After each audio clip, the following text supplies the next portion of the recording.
Here are two big reasons why stretching will make a rotator cuff tear worse. I always get the question, will stretching help my rotator cuff tear heal? Which are the best stretches for a rotator cuff tear?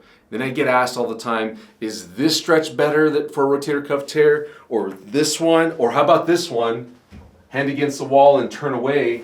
Stretch the front of your shoulder. They always get asked which is the best stretch. But here's what I think. Stretching is not good. All of it is not good. It's all bad for you, and I'll explain exactly why. But realize that one of the first recommendations that healthcare providers will give someone who's suffering from a rotator cuff tear is to stretch. And this comes from doctors, from physical therapists, from surgeons, even from chiropractors.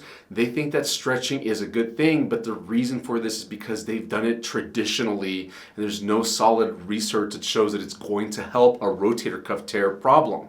Therefore, it's my staunch belief that stretching is wrong to do if you're suffering from a rotator cuff tear. Let me give you the two big reasons why.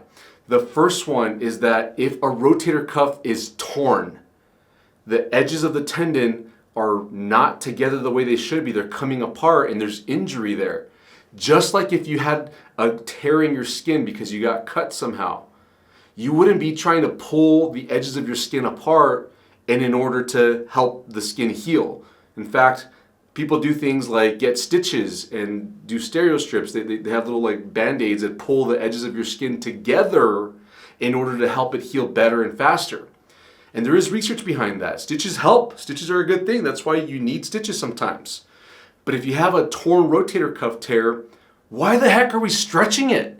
Why would you want to go do this or go do that thing against the wall or move it in any other direction that adds excessive tension to a rotator cuff tendon? It just doesn't make sense, and our medical field is barking up the wrong tree when it comes to this treatment approach for rotator cuff tendons. Now, the second reason gets a little more technical here, but follow me here. There's something inside muscles called muscle spindles. There's cells inside of muscle cells all over the body that are designed to protect the muscle from being overstretched. They're connected to nerves in our spinal cord, and they set off a reflex called the stretch reflex. And so when you go to stretch any muscle, once you hit a certain threshold, that reflex is set off and it tells the muscle to begin to contract while you're stretching it in order to protect itself from being overstretched. Now there's another cell called the Golgi tendon organ. You can Google all this, by the way.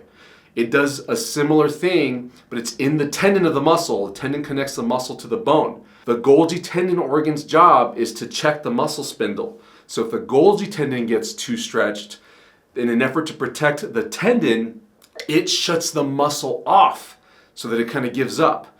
But if you're aggressively stretching, then what you're doing is bypassing your reflexes, your body's reflexes to protect your muscles and tendons by stretching too hard.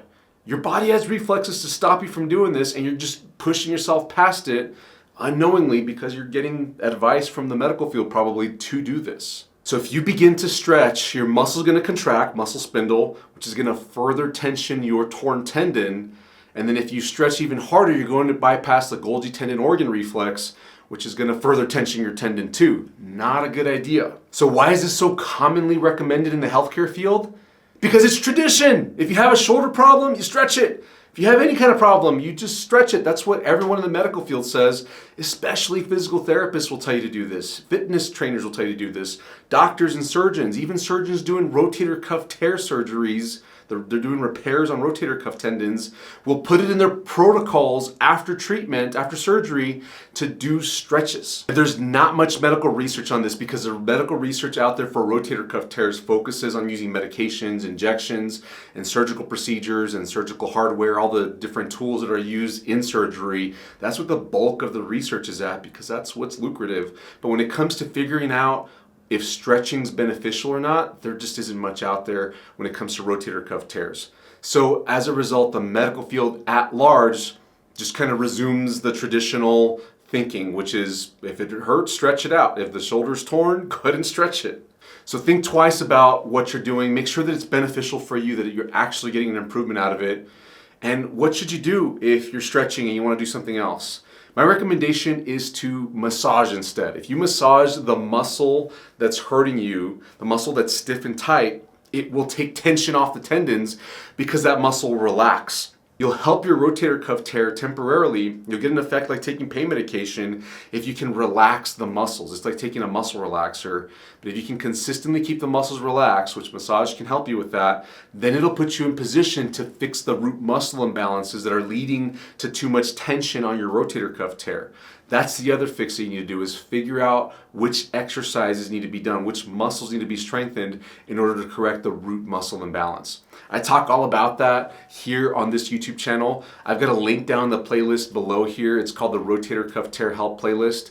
I've got tons of exercises, tips, advice, more explanations on this topic so that you can learn how to fix your rotator cuff tear naturally. I've even put my treatment approach into a comprehensive program called the Rotator Cuff Tear Recovery Program. You'll find a link to that in the description below where you can learn more about it. Hey, if this video was helpful for you, if this resonated with you, please give it a thumbs up. If you think that this is important for someone you know to hear, share this with them. Email it to them, share it with them on a text message. Just find a way to send it to them. They can be aware of this too. Thanks so much for watching. Don't forget to subscribe and hit our notification bell. I'll see you in the next video. Bye-bye.